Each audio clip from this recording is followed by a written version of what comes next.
Welcome to Diplomacy and International Relations by Bastian Freiborg.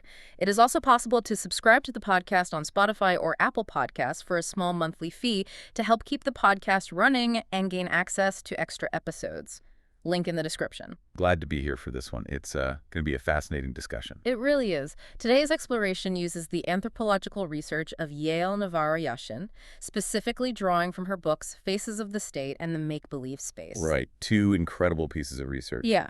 And for those of you listening who are maybe deeply interested in international relations or, even Danish politics. Where things are very structured. Exactly. In Denmark, statecraft and bureaucracy are viewed through this lens of high social trust, digital permanence, massive consensus.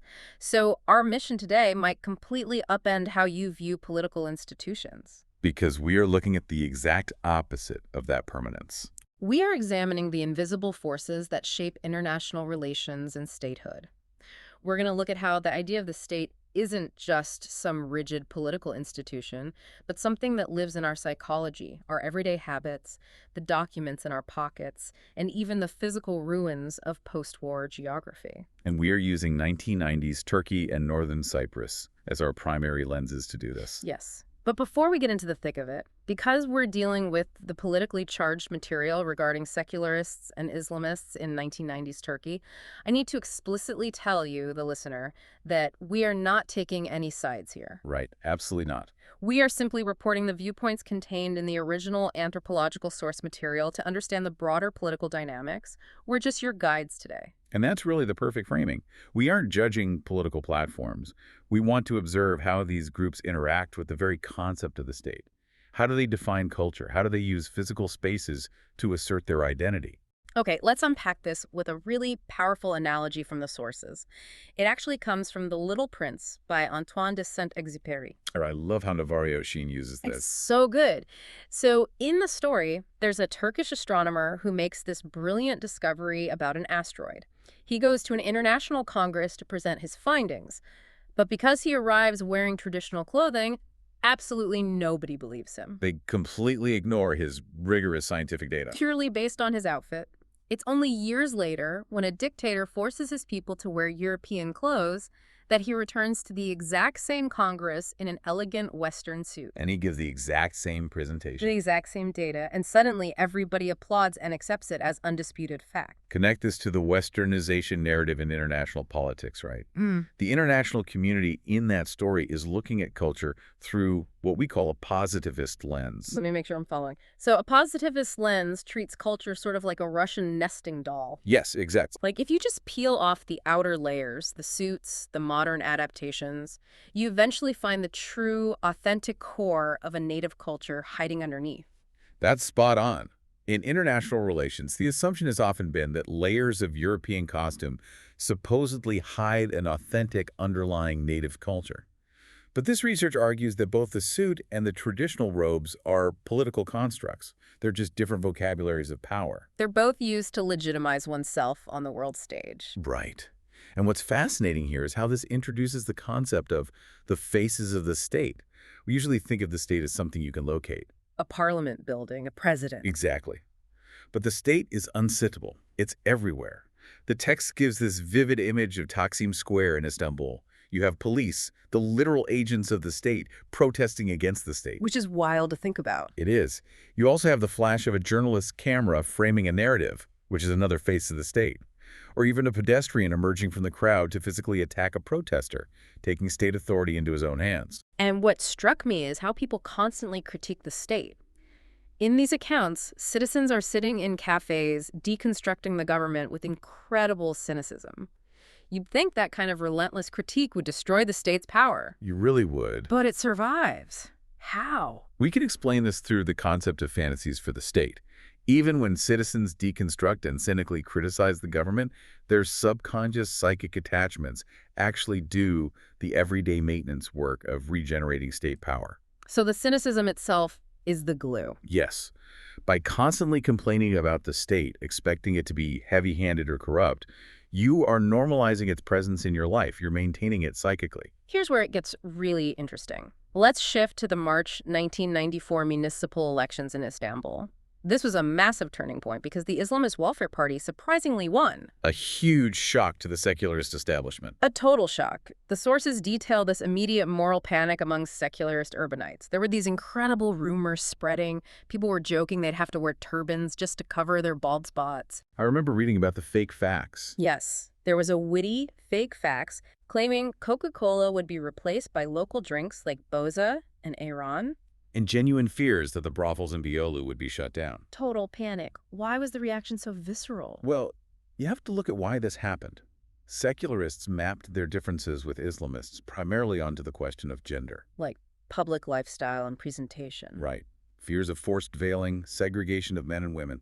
This is all deeply rooted in the early Republican reforms by Atatürk in the 1920s and 30s. The Republic defined its modernity by discouraging the veil and banning the traditional fez. So a win for the Welfare Party felt like a total reversal of that. Exactly. And the text introduces Lavoie Giffre's Titanic analogy here, which is brilliant. Oh, I love this part. The sinking of the Titanic had a massive impact because the catastrophe was already expected in the social imaginary. The anxiety about industrial progress failing was already there. It just needed a vessel. Yes. Similarly, the secularists' fears were a self-fulfilling prophecy. They already had a catastrophic fantasy of an Islamic takeover long before the election results. And sometimes the prophecy came true in real life. There were actual incidents where gangs in robes harassed women in miniskirts right after the election. Playing right into the fears. But then in other instances, the actual Welfare Party officials were horrified. They tried to arrest those gangs and focus purely on urban infrastructure, like garbage collection, to prove they weren't the caricatures the secularists feared. This synthesizes the whole point perfectly. It shows how political identity and nativeness, the term in the text is Uralic, are constantly contested. Both groups were trying to claim it. Yes, both used the language of nationalism and statecraft to prove they belonged. They were both modern political identities fighting to define the state. So we've seen how the state lives in the cultural anxieties of Istanbul. But let's transition from psychological borders to physical and legal borders. We're moving to the Turkish Republic of Northern Cyprus, or TRNC. Declared in 1983. Right, but unrecognized under international law. If we connect this to the bigger picture, we are looking at the concept of a make-believe state. Uyduruk devlet in Turkish. Make-believe sounds almost dismissive, though. Well, note that make-believe doesn't mean it lacks real effects. Fiction is the bread and butter of all politics. All states rely on imagination. The TRNC just exposes the phantasmatic aspect of politics because the international community refuses to play along. Imagine holding a passport that technically doesn't exist to the rest of the world. The TRNC documents are so ephemeral. People fill out these entry and exit slips at the border. The guards stamp them with all this authority, and then once the slip is filled up, They casually throw it away. they just throw it in the trash. It completely shatters how we think about permanence. Compare that to a digital CPR number in Denmark that tracks you from birth to death. Here, the document vanishes. It's all about the affective or emotional life of these documents. How's TRNC papers transmit feelings of tentativeness, irony, and nonchalance. The people know the documents mean nothing internationally, so they interact with them ironically. But it's totally different when they apply for internationally recognized documents, right? Completely. When Turkish Cypriots apply for Republic of Cyprus passports, it produces intense feelings. Jubilation at global access, but also tension and risk. The recognized document feels heavy. Which brings up a crazy irony. There's a thriving underground market for actual counterfeit passports. Yes, fake Republic of Cyprus passports. So the lines are completely blurred. What's the difference between a legal form, a make-believe paper from the TRNC, and an actual forgery bought on the black market? They all require a leap of faith. International legality is just a highly successful performance backed by power. So what does this all mean? We really want you to consider how your physical environment shapes your political reality. We've talked about psychology and paperwork. Let's talk about the dirt and the buildings. This is affective geography. In northern Cyprus, there's this intense tension between the phantasmatic and the phantomic. The phantasmatic being the state's PR campaign. Exactly.